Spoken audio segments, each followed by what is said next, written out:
আজ আমি একটা 2 টিয়ার কেকের 2 পাউন্ডের হোয়াইট ফরেস্ট কেকের সম্পূর্ণ ডেকোরেশন সহ রেসিপির ভিডিও নিয়ে এসেছি। আশা করছি আমার যে সমস্ত বন্ধুরা 2 টিয়ার কেক করতে গিয়ে বারবার অসুবিধের মধ্যে পড়ো, চকলেট টপার বানাতে গিয়ে কিভাবে বানাবে ভেবে পাচ্ছ না, এই ভিডিওটা দেখলে সমস্ত সমস্যার সমাধান হয়ে যাবে আশা রাখছি। এখানে একটা আমি শুকনো বোল নিয়ে নিয়েছি আর রুম টেম্পারেচারে রাখা 4টে ডিম নিয়ে নেব। এটা একটা 2 পাউন্ডের হোয়াইট ফরেস্ট কেকের সম্পূর্ণ রেসিপি আমি তোমাদের কাছে বানিয়ে দেখাচ্ছি। সমস্ত কিছু উপকরণ কেকে যা যা ব্যবহৃত হচ্ছে রুম টেম্পারেচারে নিতে হবে, কখনোই অতিরিক্ত ঠান্ডা কিংবা গরম নিলে চলবে না। এখানে ডিমগুলো আমি কিছুক্ষণ বিট করার পর 1 চিমটে লবণ দিয়ে দিলাম। তারপর স্টেপ বাই স্টেপ আমি চিনিটা দিতে থাকবো, খুবই ধীরে ধীরে চিনিটা দিতে থাকবো আর একটা ইলেকট্রিক বিটার দিয়ে বিট করব। এই পর্যায়ে এসে ইলেকট্রিক বিটারের সবসময় হাই স্পিডেই থাকবে, কখনোই লো স্পিডে করা যাবে না, যাতে খুব ভালোভাবে চিনি আর ডিমটা মিশে যায় সেদিকে লক্ষ্য রাখতে হবে। আমি এখানে গুঁড়ো চিনিটা ব্যবহার করেছি, তোমরা যদি চাও গুঁড়ো চিনি করে নিতে পারো। বাড়িতে যে দানা চিনিগুলো থাকে সেগুলোকেই মিক্সি জারের মধ্যে নিয়ে ওজন করে গুঁড়ো করে নিলেই গুঁড়ো চিনি রেডি হয়ে যাবে। আর সবসময় বেকিংয়ের ক্ষেত্রে একটু গুঁড়ো চিনিটা ব্যবহার করাই ভালো। এই পর্যায়ে আমি তেল আর এসেন্সটা দিয়ে দিচ্ছি। এটা যেহেতু হোয়াইট ফরেস্ট কেক হবে তাই আমি এখানে কেবলমাত্র ভ্যানিলা এসেন্সটাই দিয়েছি, একটু বেশি পরিমাণেই দিয়েছি। একটা স্ট্রেনারের মধ্যে আমি ময়দা নিয়ে নিলাম, সমস্ত ময়দাটা ধীরে ধীরে চেলে নেব। একই রোতে দেখো আমি মাখিয়ে নিচ্ছি, খুব ভালোভাবে ধীরে ধীরেই মাখাতে হবে, তাড়াহুড়ো করলে চলবে না। আর স্টেপ বাই স্টেপ ময়দাটা দিতে হবে, একসাথে সমস্ত ময়দা যদি দিয়ে দেওয়া হয় তো ফোমটা বসে যাবে হঠাৎ করে আর কেকটা স্পঞ্জি হবে না। ধীরে ধীরে দেখো একটা হ্যান্ড উইক্স দিয়ে কত সুন্দরভাবে মিশিয়ে নিচ্ছি। এই পর্যায়ে কিন্তু ময়দা মেশানোর সময় তাড়াহুড়ো করলে চলবে না, খুবই ধীরে ধীরে কাজগুলো করতে হবে। তোমাদের একটা স্প্যাচুলা দিয়েও দেখিয়ে দিচ্ছি কত সুন্দরভাবে মেখে গেছে। আমি আগে থেকে একটা 7 ইঞ্চির আর 5 ইঞ্চির মোল্ড বাটার পেপার আর অয়েল দিয়ে রেডি করে রেখেছিলাম। এই কাজটা সবসময় প্রথমেই রেডি করে নেবে, তাহলে কাজ করতে সুবিধে হবে। আর ওটিজির আমি সুইচ অন করে দিয়েছি, তোমরা যদি গ্যাস ওভেনে প্রিহিট করতে চাও তো ব্যাটারটা মাখানোর আগেই, ময়দা মাখানোর আগেই প্রিহিট করতে দিয়ে দেবে। কেকটা আমি যতক্ষণ বেক করছি সেই ফাঁকে এখানে হোয়াইট চকলেট আমি গ্রেড করে নিচ্ছি। যে ছোট ছোট কাজগুলো থাকে কেক বানানোর সময়, তো কেকটা বেক করতে বসিয়ে যদি করা যায় খুব সহজেই কাজগুলো ম্যানেজ করা যায়। কিভাবে 2 টিয়ার কেক বানাবো আর কত পাউন্ডে কত ইঞ্চির মোল্ড সিলেক্ট করব, এই নিয়ে অনেক কিছুই কনফিউজ থাকে যারা আমরা নতুন কেক বানাই বা বানাতে যাচ্ছি। তো সেই সমস্ত বিগিনার বন্ধুদের জন্য আজকের ভিডিওটা খুবই উপকারী, কারণ এখানে দেখো আমি বলে দিচ্ছি 2 টিয়ার আমি কেক বানাচ্ছি। 2 পাউন্ডের মাপ নিয়েছি সমস্ত কিছু উপকরণে। আর 2 পাউন্ডের 2 টিয়ার কেক বানাতে গিয়ে আমি এখানে 7 ইঞ্চির মোল্ড ইউজ করেছি আর 5 ইঞ্চির মোল্ড ইউজ করেছি।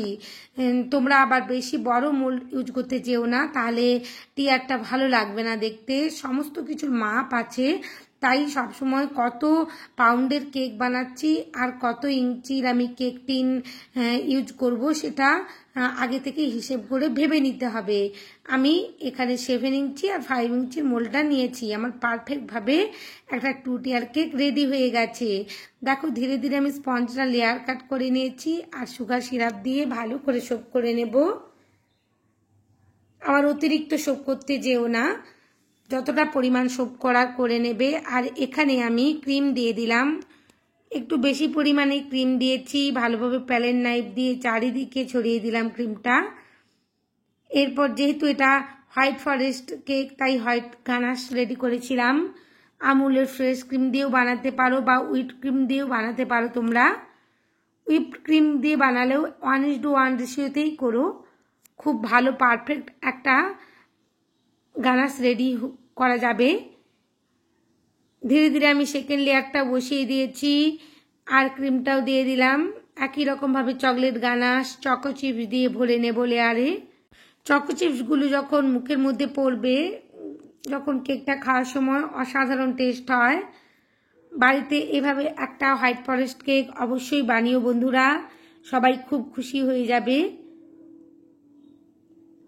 একই রকমভাবে আমি চকো চিপস দিয়ে দিলাম, হোয়াইট চকলেট গানাশ দিয়ে দিলাম, দিয়ে লেয়ারে ভরে নিয়েছি। আর তৃতীয় স্পঞ্জটা বসিয়ে দিয়েছি আর সুগার সিরাপ দিয়ে সোপ করে নিচ্ছি। সুগার সিরাপটা যেন সবসময় ঠান্ডা থাকে সেদিকে লক্ষ্য রাখবে। অতিরিক্ত গরম যদি এখানে ইউজ করে ফেলো তো ক্রিমের কাজ করতে গিয়ে ক্রিমটা বারবার মেল্ট হতে থাকবে, কখনোই পারফেক্টভাবে ক্রিমের কাজটা করতে পারা যাবে না। ধীরে ধীরে দেখো আমার প্রথম কেকটা, যেটা 7 ইঞ্চির মোল্ডে আমি বেক করেছিলাম, খুব সুন্দরভাবে রেডি করে নিচ্ছি। ক্রাম কোটিং করে ফ্রিজের মধ্যে আমি 15 থেকে 20 মিনিট সেট করতে রেখে দেব, যতক্ষণ না পর্যন্ত ছোট কেকটা আমি আবার ক্রাম কোটিং করছি ততক্ষণই পর্যন্ত আমি ফ্রিজের মধ্যে সেট করতে রেখে দিয়েছিলাম। বোর্ডটা অবশ্যই ক্লিন করে নিতে হবে, বোর্ডের মধ্যে ক্রাম পড়ে থাকলে অসুবিধে হবে। একই রকমভাবে আমি ছোট স্পঞ্জটাও যে রেডি করেছিলাম সেটাও রেডি করছি। খুবই ধৈর্য ধরে ধীরে ধীরে কাজগুলো করলে একটার পর একটা কাজ কমপ্লিট করা যাবে, কোনো অসুবিধে নেই, শুধু একটু ধৈর্য আর সময় লাগবে।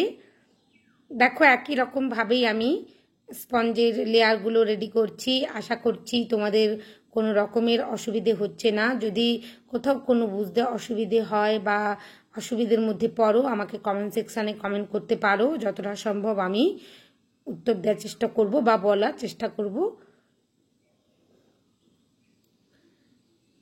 ধীরে ধীরে আমি দ্বিতীয় লেয়ারে স্পঞ্জটা বসিয়ে দিয়েছি আর একটু বেশি করে ক্রিম দিয়ে একেবারে ক্রাম কোটিং করে নেব। এখানে বোর্ডের মাঝখানে না বসলেও কোনো অসুবিধে নেই, আমি বোর্ডের নিচের অংশে এখানে ক্রিম লাগাচ্ছি না, কারণ এই স্পঞ্জটা রেডি করার পর আমি টিয়ারের মধ্যে বসিয়ে দেব। খুবই ধীরে ধীরে দেখো আমি এখানে করে নিয়েছি। একই রকমভাবে এখানে গানাশ দিয়ে দিলাম আর চকো চিপস দিয়ে ভরে নেব।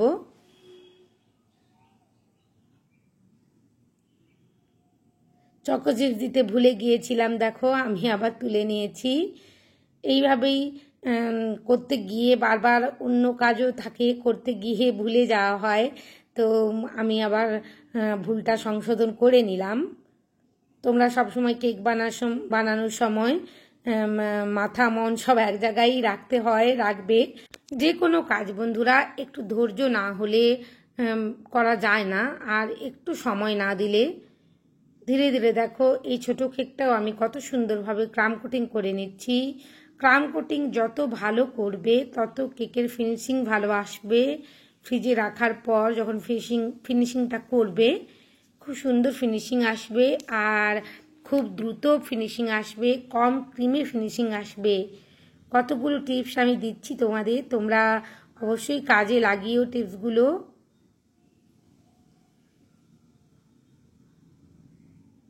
ক্রাম কোটিংয়ে এত সুন্দর হয়ে গেছে যেন মনে হচ্ছে সাথে সাথেই ফিনিশিং করা হবে, কিন্তু আমি সেটা করব না, ফ্রিজের মধ্যে সেট করতে রেখে দেব। বড় কেকটা আমি রেখে দিয়েছিলাম, খুব সুন্দরভাবে সেট হয়ে গেছে। অল্প অল্প করে ক্রিম দিয়ে আমি ফিনিশিংটা করে নেব। দেখো তোমাদের আমি দেখিয়ে দিচ্ছি। ধীরে ধীরে প্যালেট নাইফ এদিক একবার সামনে একবার পেছনের দিকে নিয়ে যাচ্ছি, দু ধারে দু সাইডে নিয়ে যাচ্ছি খুব স্মুথলি। একেবারে আলতো হাতে প্যালেট নাইফটা ধরতে হবে, কখনোই জোরে প্যালেট নাইফ ধরা যাবে না, তাহলে স্পঞ্জ উঠে চলে আসবে ক্রিমের সাথে। ধীরে ধীরে উপরের অংশেও আমি একটু ক্রিম দিয়ে দিলাম আর ভালোভাবে প্যালেট নাইফ দিয়ে চারিদিকে ছড়িয়ে দিচ্ছি। কাজগুলো ভালোভাবে একটু শৌখিনভাবেই করতে হবে, তাহলেই কাস্টমার খুবই খুশি হবে, আবার তোমার কাছে দ্বিতীয়বার তোমাকে কেকের অর্ডার দেবে। যদি কোয়ালিটি আর ফিনিশিং দুটোই ভালো রাখো তো পারফেক্টভাবে তোমরা একটা জায়গা করতে পারবে, আমি আশা করছি। ধীরে ধীরে দেখো আমার যে অংশগুলোতে ক্রিম লাগবে বলে মনে হচ্ছিল আমি দিয়ে দিচ্ছি, আর প্যালেট নাইফ দিয়ে খুব ভালোভাবে মসৃণ করে নিচ্ছি। খুব ভালোভাবে আমার এখানে ফিনিশিংটা করা হয়ে গেছে।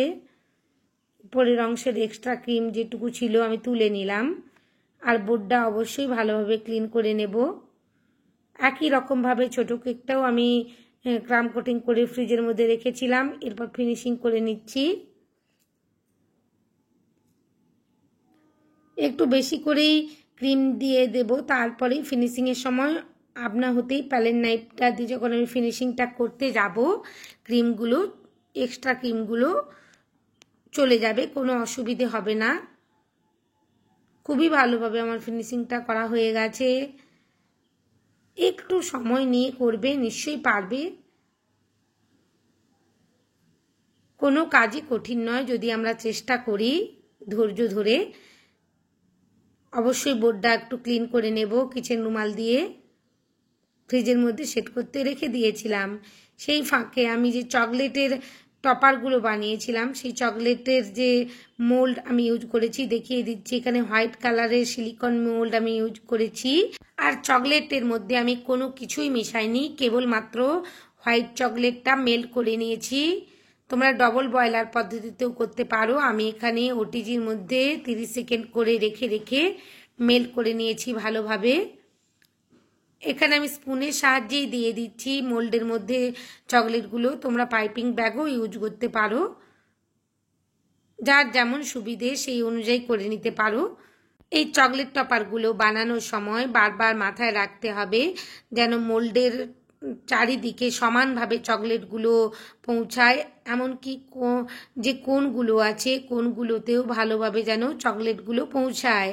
নাহলে যখনই তুমি এটা সেট করার পর ডিমোল্ড করতে যাবে, ভেঙে যাওয়ার সম্ভাবনা থাকবে। তাই চকলেট টপারগুলো বানানোর সময় একটু লক্ষ্য রাখবে। আর এক্সট্রা যে চকলেটগুলো মনে হচ্ছিল আছে, তো সেগুলো ফিঙ্গারের সাহায্যে তুলে নিতে পারো। তাহলে মোল্ড আউট করার সময় বিশেষ কোনো ঝামেলা হবে না। বিশেষ করে এই হোয়াইট কালারের সিলিকনের যে মোল্ডগুলো চকলেটের একটু ঝামেলার আছে। ব্ল্যাক কালারের যে বা ব্রাউন কালারের যে মোল্ডগুলো আমরা ইউজ করি সেগুলো খুবই সহজে ডিমোল্ড হয় চকলেট টপারগুলো।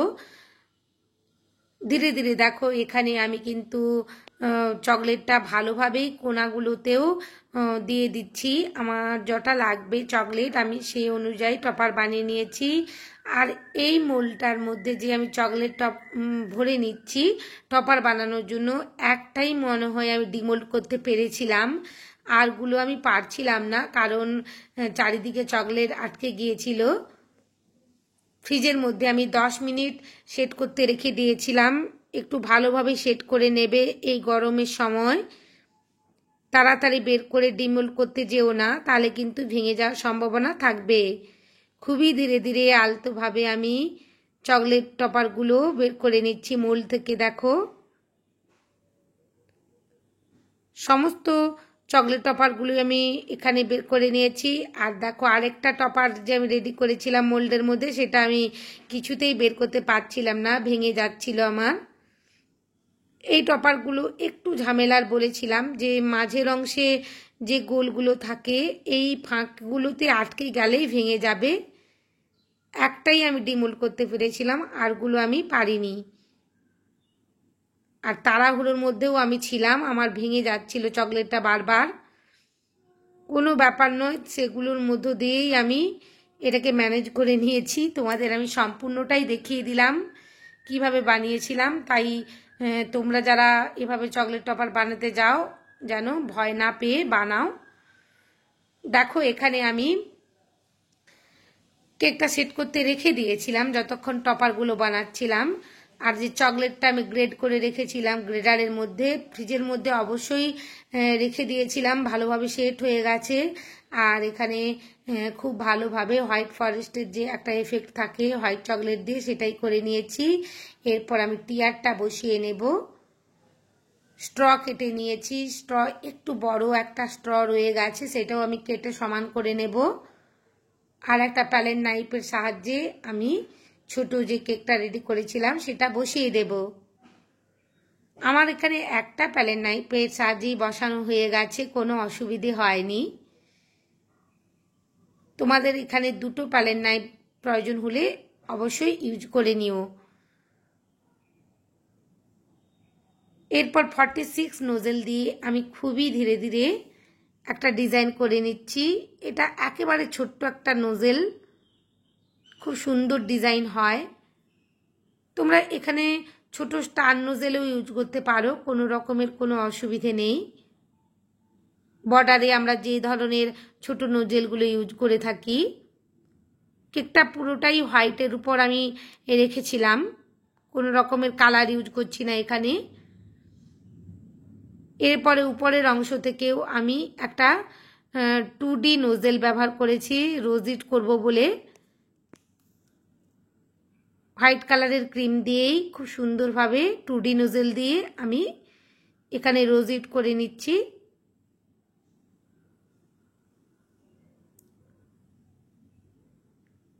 এরপর উপরের যে ছোট্ট কেকের যে টিয়ারটা, তার মধ্যেই আমি চকলেটের টপারগুলো বসাবো বলে মনে করে রেখেছিলাম, সেই অনুযায়ী আমি বসিয়ে নিচ্ছি।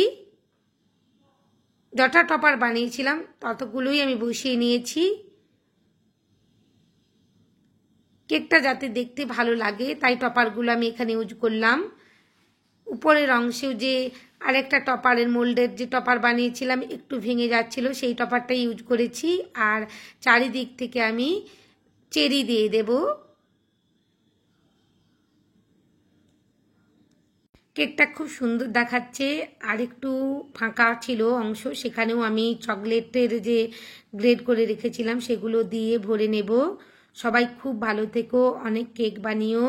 আর আমার কেকের রেসিপিটা ভালো লাগলে অবশ্যই চ্যানেলটা সাবস্ক্রাইব করবার অনুরোধ জানালাম। অনেক ধন্যবাদ বন্ধুরা আমার ভিডিও দেখার জন্য। সবাই খুব ভালো থাকো।